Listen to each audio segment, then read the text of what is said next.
Welcome to Chillin' 101. We hope this video helps. In this video, I will explain how to make delicious pancakes from a ready mix.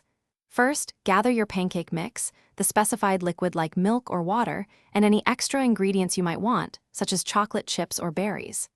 Next, carefully read your pancake mix package for the exact ratio of mix to liquid. Then, in a bowl, gently whisk these ingredients together until they are just combined. It's perfectly fine, and even preferred, to leave a few small lumps in the batter. Now, let's prepare your cooking surface. Preheat your griddle or a large frying pan to a medium heat.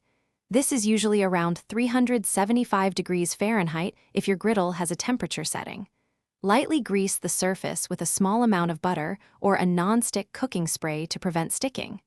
Once the griddle is hot, pour approximately 1/4 cup of batter for each pancake. Give them a little space to spread out. Watch your pancakes closely. Cook them until you see bubbles forming on the surface and the edges begin to look set and slightly dry. This usually takes about 2 to 3 minutes. Once these signs appear, it's time to flip.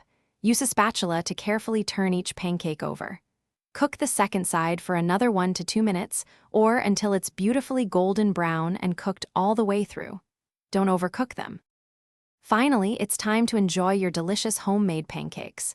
Serve them immediately with your favorite toppings, whether that's maple syrup, fresh fruit, whipped cream, or a sprinkle of powdered sugar.